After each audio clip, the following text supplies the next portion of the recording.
Hi there, I'm Celeste. I spent 7 years building a home I thought would finally be mine, only to find out my own mother and sister were secretly plotting to take it away from me. They didn't just want the house, they wanted to erase me from it altogether. How do you survive being betrayed by the people you trusted most?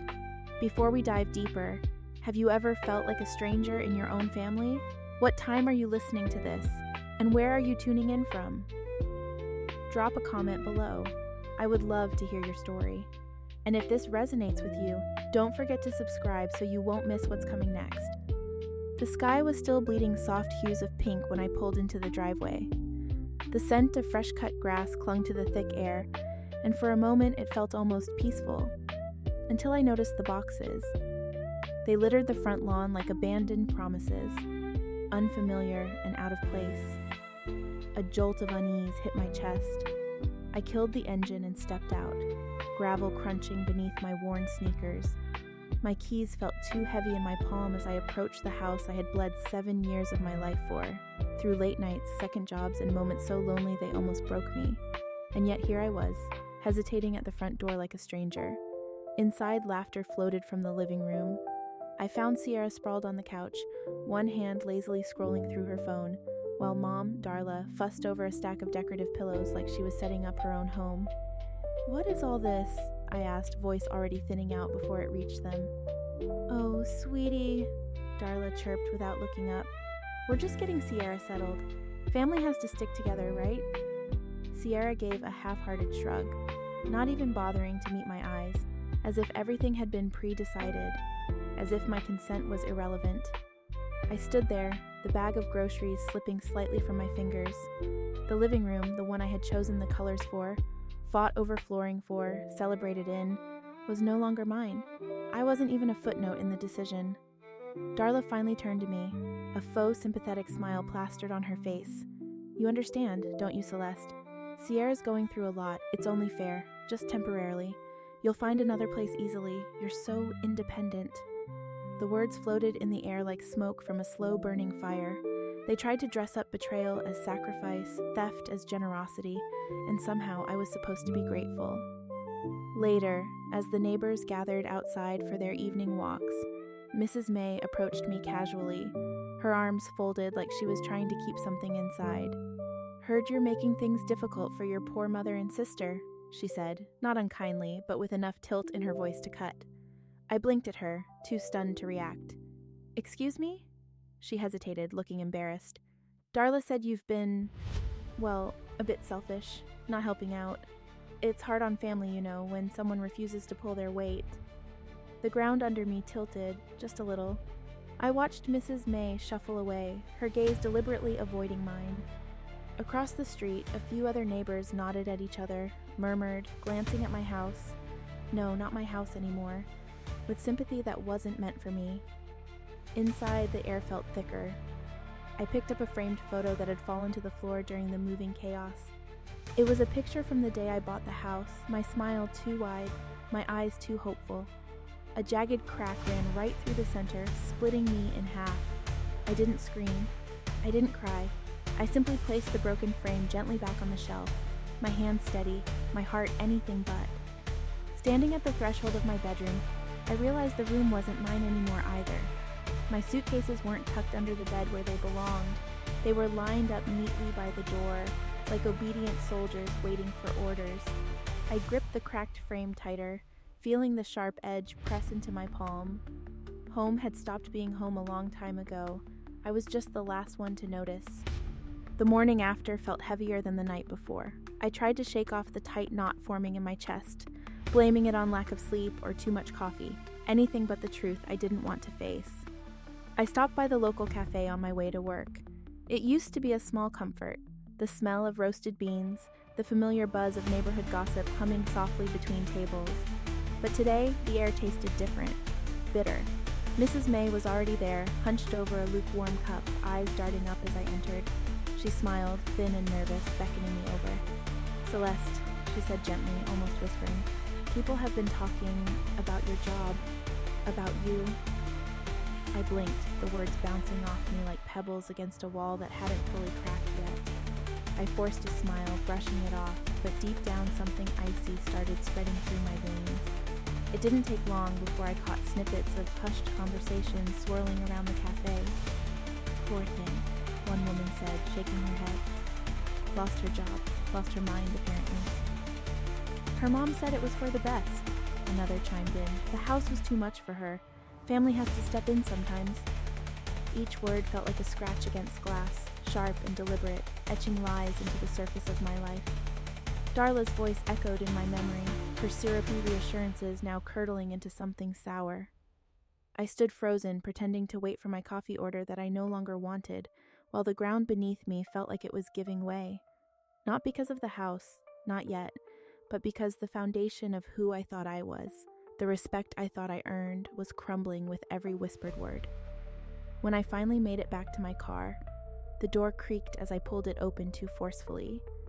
I sat there, gripping the steering wheel, staring blankly ahead while the words replayed themselves over and over. I thought for a moment about fighting back, about storming into the cafe, setting the record straight, exposing the lies for what they were. But the damage was done. In the court of public opinion, first impressions and scandalous rumors always outweighed quiet truth. Words, once spoken, didn't just float away. They anchored themselves into people's minds, staining everything they touched.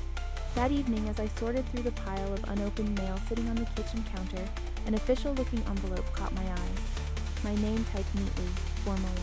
No handwriting, no warmth. It was a letter from the Homeowner Association. I tore it open with trembling hands, my stomach folding in on itself before I even read the first line. We have received concerning reports regarding your current ability to maintain the property and ensure neighborhood standards. The words blurred as I scanned further. Inquiries about my stability, references to recent behaviors, polite but undeniable suspicion. I gripped the letter so tightly it crumpled under my fingers. It wasn't just emotional anymore, it was institutional. The sunset bathed the street in gold as I pulled into the driveway, the kind of soft light that usually made everything feel quieter, softer. Not tonight. Something felt off the moment I stepped inside. I kicked off my shoes, already exhausted from another endless day, and nearly stumbled over a stack of boxes cluttering the hallway. Sierra's name was scrawled across them in thick black marker. I blinked, stunned, a sick twist forming in my gut. Maybe she was visiting, I thought. Maybe she was dropping some things off temporarily. Hope clung stubbornly to my chest for a few precious seconds before Darla's voice floated out from the living room. She's just moving in for a little while, sweetheart, she said, as if she were commenting on the weather. Her arms were crossed, her expression unbothered, almost smug. Moving in. I set my keys down a little too hard on the console table. Nobody asked me, I said, keeping my voice low but sharp enough to slice through the sugary air between us. Darla smiled. That stretched, patronizing smile she used when she wanted to end a conversation without actually addressing anything. Family helps family. You of all people should understand that. Behind her, Sierra lounged on the couch like she already owned it, thumbing through her phone, ignoring the tension boiling just inches away. I opened my mouth to argue, to scream maybe, but the words caught in my throat, thick and heavy. It was like trying to shout through a dream where no one could hear you. Instead, I turned away, my shoulders tight, my chest burning. In the kitchen, I gripped the countertop and forced myself to breathe, trying to push away the memories that clawed their way to the surface. All the nights spent working 2 shifts, eating canned soup for dinner, patching holes in secondhand shoes just to save enough for this place, for this dream. And now, they treated it like some cheap motel they could crash in. Later that night, still too wired to sleep, I scrolled absent-mindedly through my phone. A notification popped up. Sierra had posted new photos. Curious, foolish, I clicked. There they were, images of my house, my living room, my kitchen, bright filters and chirpy captions. Finally have a place to call my own. Starting a new chapter. Comments flooded in. So proud of you, girl. You deserve it. She's worked so hard. I stared at the screen until the words blurred, bile rising in my throat. Worked so hard. Worked for what? The only thing Sierra had ever worked for was someone else's pity, and she was damn good at it. I dropped the phone onto the bed and sat heavily beside it, feeling the walls of my house close in on me, tighter with every breath. Not my house, not anymore. I reached into the drawer of my nightstand and pulled out the printed draft of the housewarming party invitation I had once designed but never sent. I stared at it for a long minute before tearing it neatly in half, then again and again, until the pieces were no larger than dust motes in my palm. Later, standing by the window, I watched my reflection split across the glass, fractured, distorted, as the dark swallowed the neighborhood whole. The world I built was slipping through my fingers and no one seemed to notice but me. The faint whirring of the printer broke the fragile silence of the early morning. I blinked awake, momentarily disoriented until the sound sharpened my senses. It was barely 6, the house still draped in shadows, yet someone was already busy. I slipped quietly down the hall, each step slow and deliberate. As I rounded the corner, I caught a glimpse, Darla hunching over the printer, hurriedly snatching up a pile of papers. Her head snapped up at the slight creak of the floorboard beneath my foot, but she masked her surprise with a tight-lipped smile. "Just sorting out some paperwork," she chirped too brightly. Then she vanished into her room, door clicking softly behind her. I stood there for a long moment, my heartbeat slowing, the printer's scent of warm ink lingering in the air. A loose sheet fluttered from the trash bin beside the console table.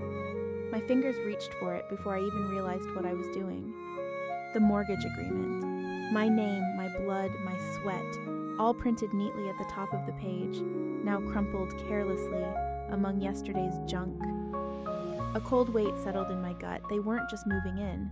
They were plotting something bigger, something deliberate. And I had been stupid enough to believe it would end with just a few boxes in my living room. I tucked the paper into my jacket pocket and retreated to the kitchen, the coffee pot gurgling a tired protest as it heated water I no longer had the stomach for. I gripped the counter, head bowed, breathing shallow and quick. Trust was supposed to be a given with family, a default setting like a heartbeat, not something you had to earn, and definitely not something you had to suspect. I remembered how many times I had bailed Sierra out of trouble, how many times I had swallowed hurtful comments from Darla just to keep the peace. It had never been enough. Later that day, pacing the hallway aimlessly, I paused outside Darla's room. The door was cracked open just enough and her voice slipped through like smoke. "I spoke to the lawyer," she said, her tone smooth, businesslike. "He says if we frame it right, it'll look like Celeste gifted the house to Sierra out of love. We just need her signature, that's all." Sierra's voice chimed in, a giggle bubbling under the words. "She's too proud to make a fuss. She'll roll over once she sees the paperwork." I leaned against the wall, knees weak, bile rising to my throat. Not only betrayal. Betrayal wrapped neatly in official language, tied up with a bow of legal lies. I pulled my phone from my pocket, hands trembling but steady enough to hit record. I didn't want revenge. I wanted truth. I wanted to finally stop pretending that if I just loved them hard enough, they'd stop hurting me. The recorder blinked red in my hand as I captured their voices, their plans, their carelessness. It was the first step of something I couldn't undo, and maybe for the first time, I didn't want to. The afternoon sun baked the driveway as I pulled into the yard, grocery bags digging into my arms. From the moment I stepped out of the car, something felt wrong. Too quiet, too staged. I barely had time to register the stillness before it broke. Sierra, standing awkwardly at the edge of the walkway, suddenly collapsed, clutching her ankle with an exaggerated wail that sliced through the sticky air.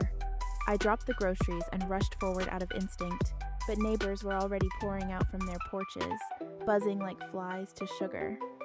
Mrs. May hurried across the street. Another neighbor dialed something frantically into her phone. Darla appeared at the door, hand over her heart, her face twisted into the perfect mask of maternal outrage. "She could have broken her ankle," she shouted, her voice trembling just enough to sound convincing. And Celeste just stood there, doing nothing. I opened my mouth, stunned, but the narrative had already taken shape without me. Neighbors threw me glances, pitying, judgmental, the kind that said they had already chosen sides. Sierra whimpered dramatically as Darla helped her to her feet, limping like a wounded fawn.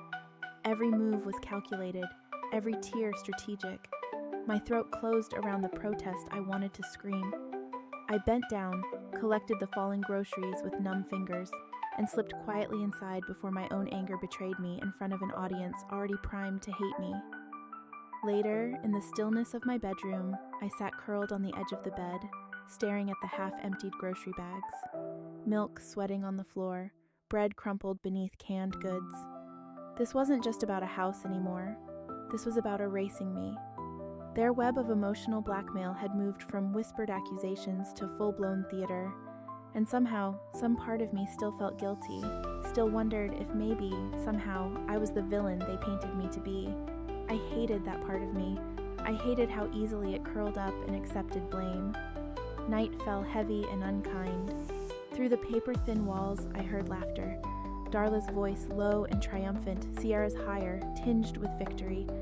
I pressed my ear closer without meaning to. "She'll break soon," Darla was saying. "She's too proud to fight dirty. She'll just pack up and leave to avoid the drama." Sierra giggled. "And with this recording, no one will take her side." I froze. Recording. The next morning, the damage became visible. Anonymous emails and texts trickled into my inbox. Neighbors forwarded a short clipped audio file, snippets of a conversation between me and Darla, edited beyond recognition. In the doctored version, my words sounded cold, heartless, as if I had outright refused to care for Sierra's supposed injuries. No one questioned the authenticity. No one asked for my side. Mrs. May, my last sliver of neutral ground, crossed the street that evening with her dog, but didn't meet my eyes. She pulled her cardigan tighter around herself, nodding stiffly when I waved, her face etched with something that looked an awful lot like disappointment.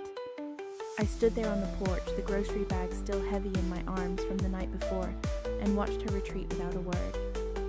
The smear campaign wasn't a whisper anymore. It was a storm, and I was standing directly in its path without an umbrella. The house was dark when I pulled into the driveway, the porch light flickering like it couldn't decide if it wanted to help me find my way home or leave me wandering.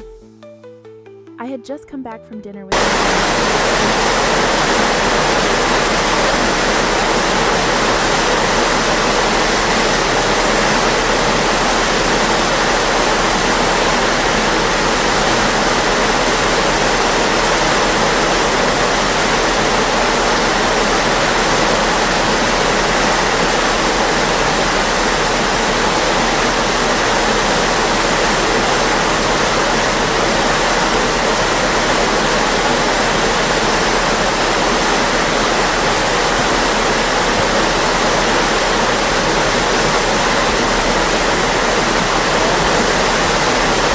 brittle sound.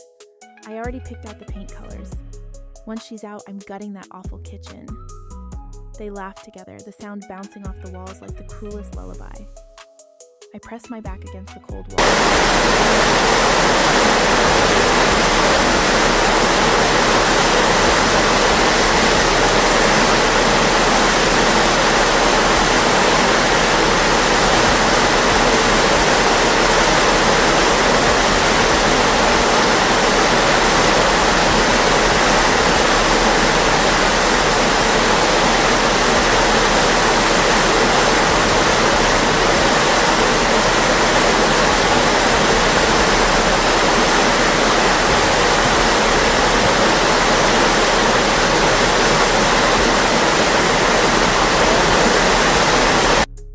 I stumbled back quietly, each step a weight dragging me further down. Upstairs, in the sanctuary of my too empty bedroom, I tossed the leftovers onto the desk and pulled open the drawer of my nightstand. There it was, a worn leather journal, edges frayed from years of silent service. I flipped to a blank page, the paper rough under my fingertips, and pressed the pen down hard enough that it tore slightly. I wasn't writing plans for revenge. I wasn't plotting their downfall. I was writing my survival story, not because they deserved my forgiveness, but because I deserved my freedom. Because if they were willing to erase me from my own life, then it was time I wrote a future that didn't include them. Monday mornings were never easy, but this one clawed its way under my skin from the moment I checked my email. A red notification blinked aggressively on my phone, a credit alert. I frowned, my stomach twisting, and clicked. A new mortgage application, in my name. The coffee in my hand trembled, spilling a dark arc across the floor. I barely registered the splash before grabbing my bag and rushing out the door, heart hammering against my ribs like a trapped bird. The bank smelled like disinfectant and cold air conditioning, the sterile scent doing nothing to calm the wildfire burning inside me. I shoved the paperwork toward the clerk, voice shaking. "This isn't mine. I didn't authorize anything." She tapped away at her keyboard, eyebrows furrowing. "It says here it was processed by Darla Quinn and Sierra Quinn as co-applicants." The room tilted. "Co-applicants?" I repeated, voice hollow.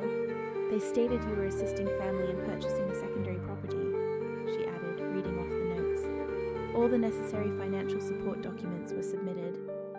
My mouth opened, closed. Useless. Family support. Forged lies. They weren't just stealing my home anymore. They were reaching into my future, my credit, my ability to ever rebuild. I stumbled outside, blinking into the blinding Texas sun, and leaned against the cold metal railing. It wasn't just betrayal anymore. It was erasure. Later that afternoon, still running on adrenaline and dread, I returned home and tore through the office drawer Darla often used. Beneath a mess of old receipts and tax junk, I found them. Fake pay stubs with my name. Letters supposedly from employers I never worked for, praising my continued excellence. Bank statements doctored so cleanly it took me a second glance to spot the tampering. Every detail of my life, fabricated into something I didn't recognize. Every safeguard I had built, undermined. Every escape route, booby-trapped. If they succeeded, if the scam went through, I wouldn't just lose my house. I would lose my name. I would lose my ability to rent, to buy, to rebuild anything.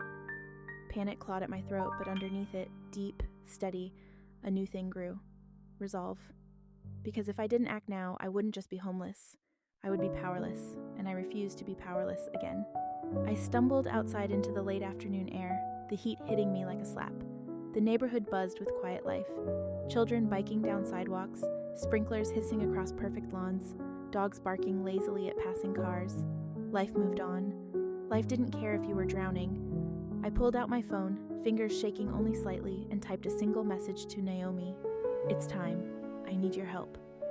I stared at the screen for a long moment before hitting send, the sun setting behind me, burning the sky to ash and orange.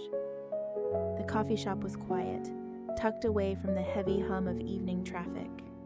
Naomi sat across from me, stirring her drink without drinking it, her fingers fidgeting with the spoon in a way that made my chest tighten. She didn't come just to catch up.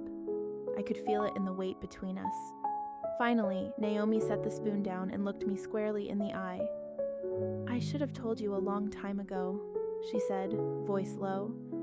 "Back in high school, it wasn't bad luck or coincidence that people started pulling away from you." The air shifted, dense and sharp. "It was Sierra," she continued. "She told everyone you cheated on tests, lied about college applications. She made it look convincing." The flashbacks came hard and fast. The whispered gossip I could never trace, the invitations that dried up overnight, the cold shoulders from people I once called friends. It hadn't just happened, it had been designed. Tears threatened the edges of my vision, but I blinked them back. I had wasted so many years blaming myself for what I couldn't name. Later that night, back at home, I tore through the attic, driven by a gut feeling I couldn't ignore. Dust coated my fingers, memories threatening to choke me as I rummaged through old boxes, and then, tucked inside a cracked leather journal, I found it. A letter from Darla to Sierra. "You have a gift," it read in that tight, familiar cursive. "Never be afraid to take back what's yours, even if it means bending a few truths." My hands shook as I read and reread the words, each line slicing deeper than the last. This wasn't a one-time betrayal. It was a way of life, passed down like a family heirloom. 2 days later, the final act of the charade unfolded. Darla collapsed at the dinner table, clutching her chest, moaning dramatically. Sierra screamed for an ambulance, neighbors rushed in, the whole performance as polished as a Broadway show. At the hospital, between manufactured tears and guilt-laden sighs, Darla croaked out her request, for me to sign over the house to Sierra, to give them peace during these uncertain times. I sat there, hands folded calmly in my lap, watching it unfold with a strange sense of detachment. Because this time, I knew better. Naomi and I had pulled the hospital records from the past decade. Fake emergency room visits, phantom illnesses, always timed when Darla needed something. Money, forgiveness, leverage. It was never about love. It was always about control. Later, I sat at my kitchen table, the old letter, the medical records, and my own resignation stacked neatly in front of me. My fingers brushed over the documents, not with fear, but with something new. Clarity. I didn't need to scream. I didn't need to beg.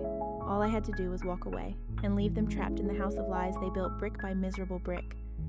The morning light slid quietly across the bare hardwood floors, touching each corner of the house like a final goodbye.